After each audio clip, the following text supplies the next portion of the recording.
Messi and Inter Miami played better against PSG than Real Madrid did. Anyways, let's talk about the FIFA Club World Cup final on July 13th at MetLife Stadium. It looks like English Premier side Chelsea is about to walk into a buzzsaw against the reigning Champions League winners Paris Saint-Germain. Now there's $40 million on the line for the winner and a pretty nice consolidation prize of $30 million for the runner-up as part of the Club World Cup's $1 billion prize pool. But does Chelsea really have a chance against PSG in this final? Cole Palmer is Chelsea's best player. He's their best scorer and passer, and he's going to have to play out of his mind if they're going to have any chance against PSG. I think Enzo Fernandez, the Argentine World Cup champion, is going to have to muck it up in the midfield to try to throw PSG players off their game. And I think João Pedro, who scored twice in his Chelsea debut to help them beat Fluminense in the semi-final, he's a little bit of a wild card because we haven't really seen him much in a Chelsea jersey outside of the last game. But Chelsea is a heavy underdog in this match for a reason.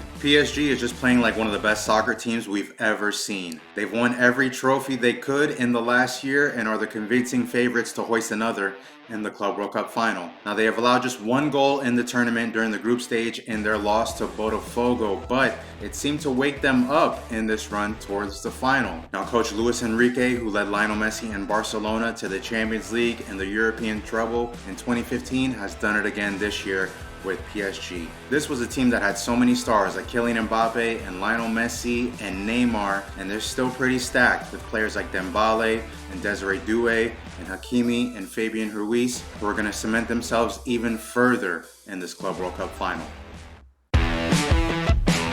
All eyes are going to be on Kylian Mbappe in the FIFA Club World Cup semi-finals. Chelsea and Fluminense will play in the first semi-final on July 8th. But I'm sorry, Chelsea and Fluminense. I will be tuned in, the world will be tuned in to watch Real Madrid and Paris Saint-Germain go against each other in the second semifinal on July 9th. And here's why all eyes will be in Mbappe. It was bad enough that Real Madrid got smacked by Barcelona all season long in La Liga before the Club World Cup. But when PSG won the Champions League before the tournament, the talk was all about Mbappe, how Real Madrid won the Champions League without Mbappe, and how PSG won the Champions League without Mbappe. On top of that, Mbappe has been coming off the bench in the Club World Cup because he was dealing with a stomach flu for the first 3 games of the tournament.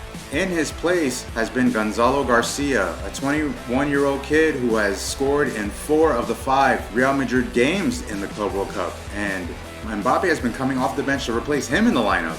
And just when we thought that Real Madrid coach Xabi Alonso was going to continue making these moves and have Gonzalo start ahead of Mbappe, well, Mbappe made his presence felt with his goal that he scored against Dortmund in the quarterfinals that not only kept Real Madrid alive but punched their ticket into the next round. It was a big moment for Mbappe, but this moment in the Real Madrid match against PSG in the semifinal will be huge for him. Not just because of everything I said so far too, but it would also set the stage for Mbappe and his presence playing in the United States and next summer for the World Cup, where he could hopefully lead France to their 3rd straight World Cup final next summer. We're down to 16 teams in the FIFA Club World Cup. And USA Today Sports' Safadine shares his list of games to watch for this round of the tournament. First up, we got Real Madrid against Juventus on July 1st in Miami. We obviously know Real Madrid is one of the soccer giants in the world coming out of Spain, and Juventus, one of the best teams out of Italy. A lot of big names in this matchup. Juventus has Tim Weah and Weston McKennie, 2 players on the U.S. men's national team, while we all know the Real Madrid stars, Vinny Jr., Luka Modric, Jude Bellingham, and we will see if Kylian Mbappe, the French World Cup champion, will play in his first match in this Club World Cup. He hasn't played in any of the group stage matches after dealing with a stomach flu during the first week of the tournament. The biggest matchup in the round of 16 and maybe the biggest matchup in the Club World Cup altogether. Lionel Messi and Inter Miami are going to face PSG, the Champions League winners, in Atlanta on June 29th. Now, there's a lot of storylines in this one. The biggest, obviously, is Messi going up against PSG, his former team that he left in July 2023 to join Inter Miami and finish the twilight of his career in the United States. Also, Messi, Luis Suarez, Sergio Busquets, Jordi Alba, and Inter Miami coach Javier Mascherano are going to go up against Luis Enrique, the coach that helped them win the Champions League title in Barcelona 10 years ago, who is now leading PSG. This is a dream matchup for FIFA. This is a dream matchup for MLS in its 30th year of existence, and fans all over the world are going to watch to see how Messi performs against his former team, and if he's going to play a little angry or be a little happy in his first game since his 38th birthday. There are 8 teams left in the FIFA Club World Cup, and let's break down the 4 quarterfinal matchups. First up, we have Fluminense versus Al Hilal. And I just want to say before we begin, Fluminense and Al Hilal, what are you guys doing? This is supposed to be Inter Milan versus Man City in this quarterfinal, but we have an exciting Brazilian team and the team from Saudi Arabia battling in this quarterfinal matchup. This is exactly what the FIFA Club World Cup is all about. Introducing fans all over the world to these soccer teams in different parts of the world that we would not normally see. This matchup between Fluminense and Al Hilal should be one of the most exciting ones we see in the quarterfinal round. Next up, we have Palmeiras, the Brazilian side, going up against Chelsea from the EPL. I'm going to be looking at Cole Palmer. He's kind of had a quiet Club World Cup so far. We haven't had that real, patented Cole Palmer celebration, especially since he started wearing the number 10 for Chelsea. And keep an eye on Palmeiras' number 10, Paulinho. He scored against Inter Miami and scored the game winner against Botafogo to help them reach the quarterfinal. The best matchup in the quarterfinals is going to be between Paris Saint-Germain, the reigning Champions League winners, and Bayern Munich. Now, Bayern has relied on Harry Kane, who scored 2 goals in the round of 16 to help them advance, and Michael Olise has also had a great tournament with 3 goals so far. Bayern has won the last 4 matchups against PSG. And this is surprising. This is going to be something to watch as we see if PSG can continue their run from winning the Champions League to hoisting another Club World Cup trophy. Last but not least, we have Real Madrid and Dortmund going up against each other in the last quarterfinal. Now, Mbappe has returned after missing the first couple games in the Club World Cup due to a stomach flu. He replaced a player in the lineup, a 21-year-old budding star in Gonzalo Garcia, who scored 3 goals in 4 Club World Cup games, including the game winner against Juventus in the round of 16. So I'm going to be interested to see how Alonso works his lineup, how he plays his players, and how much we get to see Mbappe moving forward in this tournament, because you can't take him off the field, but how do you balance taking off one of the players who has carried them in this tournament so far?